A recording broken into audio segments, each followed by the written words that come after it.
In this video, we're going to show you everything you need to know about trading Forex fast.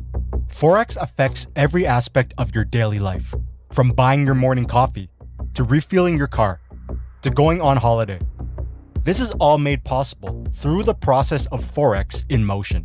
There is also a free Forex trading beginner's guide that works in combination with this lesson. We'll show you how you can get it later in this video. So what is Forex exactly? The word Forex is a mashup of foreign exchange and is commonly used to refer to the foreign exchange market, the largest financial market in the world. Picture a massive marketplace trading across all the corners of the globe. But rather than having goods on sale, this market trades in global currencies. The Forex market, or foreign exchange market, is one of the most widely traded markets in the world, with daily trading volume of over $6 trillion.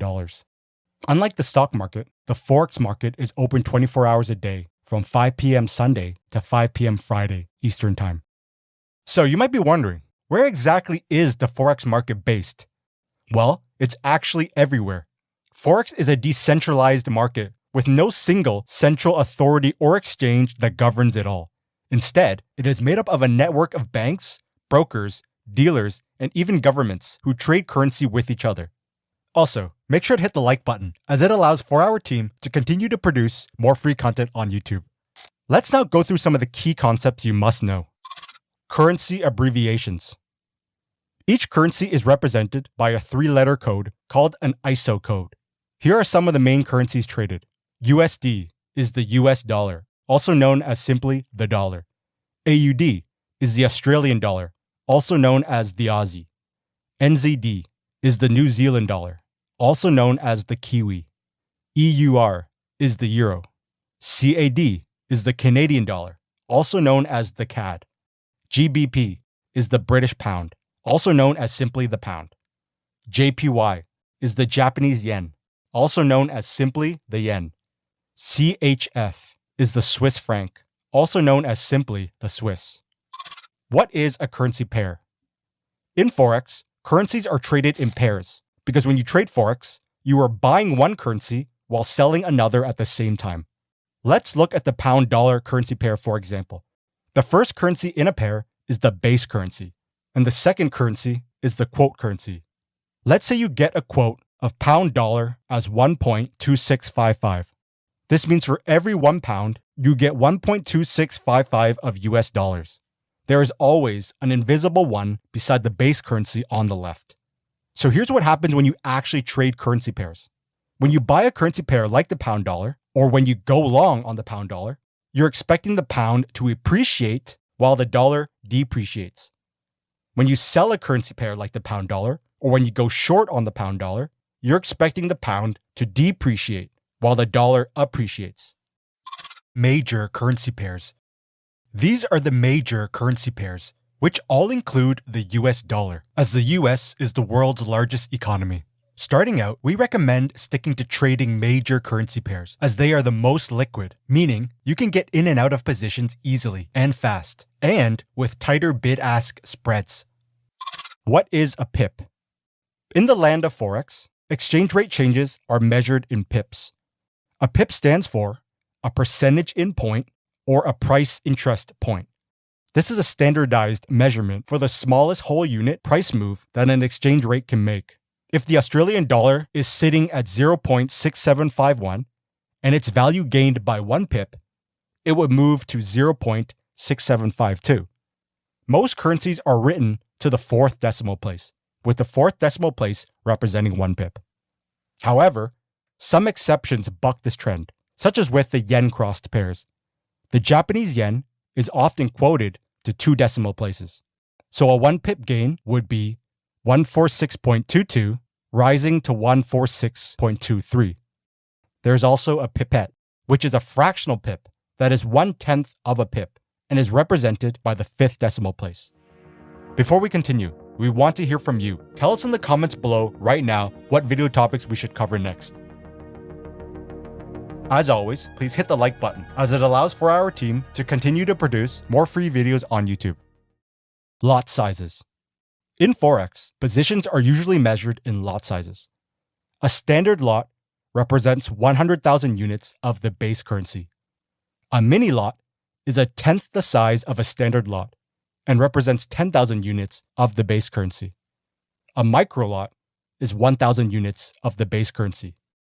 And a nano lot is 100 units of the base currency. Bid, ask, and spread. Each transaction has a bid and an ask price.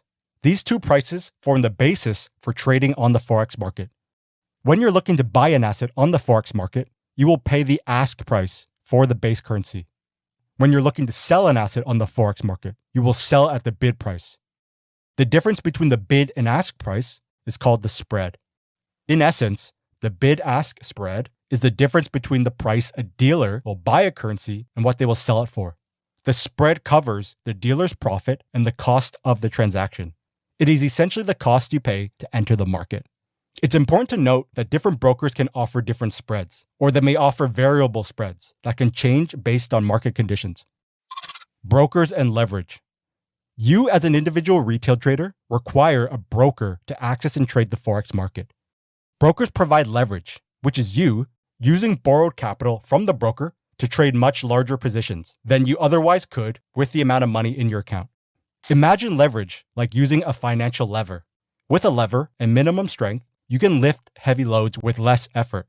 Like a lever that magnifies physical strength, financial leverage magnifies your trading power.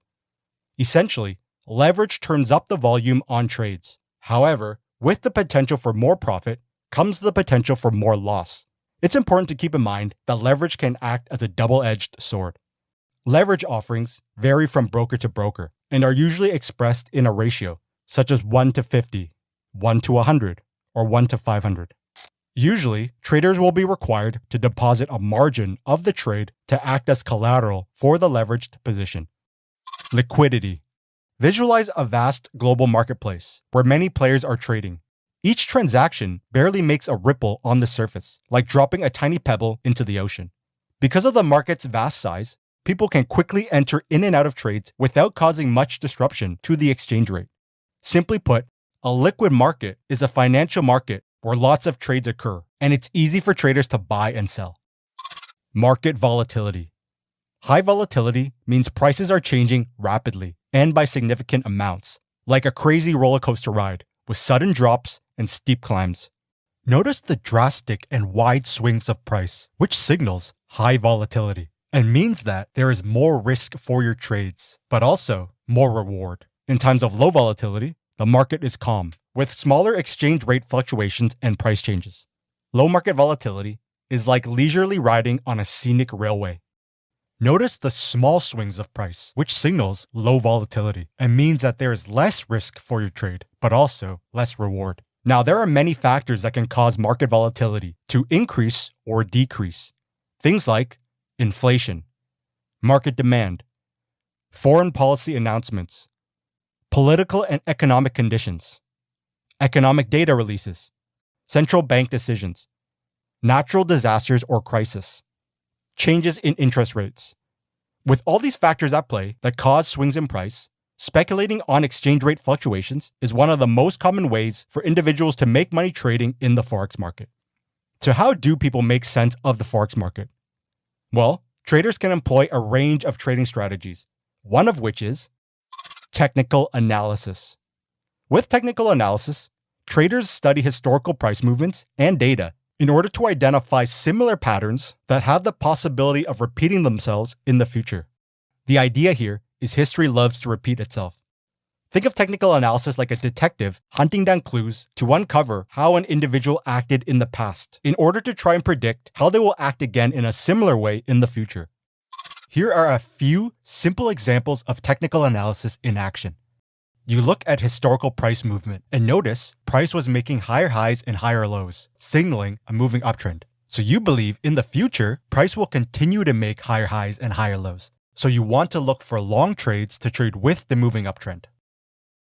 You look at historical price movement and noticed that price was making lower highs and lower lows, signaling a moving downtrend. So you believe in the future, price will continue to make lower highs and lower lows. So you want to look for short trades to trade with the moving downtrend. You look at historical price movement and notice every time price came to this area, it reversed drastically, which means this area is of high interest to buyers and sellers. So you believe in the future, if price comes back to this area, there is a higher percentage chance that price will reverse off of it again, which presents trade opportunities.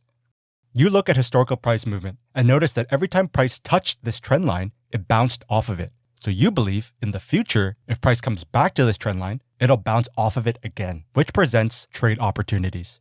Now, another method people use to trade the Forex market is fundamental analysis. Fundamental analysis examines the broader macroeconomic and geopolitical factors that influence the exchange rate and currency value. Picture fundamental analysis like compiling a weather forecast. As a forecaster, you are analyzing the atmospheric conditions to create a prediction for future weather events. Rather than atmospheric conditions, Forex traders are looking at factors like a country's economic indicators, such as GDP growth, inflation, and unemployment to gauge the health of the country's economy, interest rates and monetary value, political events and government policy change, central bank statements, any breaking news and/or significant market events. They use this information to try and predict the upcoming market fluctuations in exchange rates and currency value and use them to their advantage. Many traders use an economic calendar as a way to keep track of upcoming economic events or announcements. Now, as promised, to access the Forex Trading Beginner's Guide that works in combination with this video, go to the description below and click the link for instant access. Make sure to hit the like button, as it allows for our team to continue to produce more free content on YouTube. Also, tell us in the comments below right now what video topics we should cover next.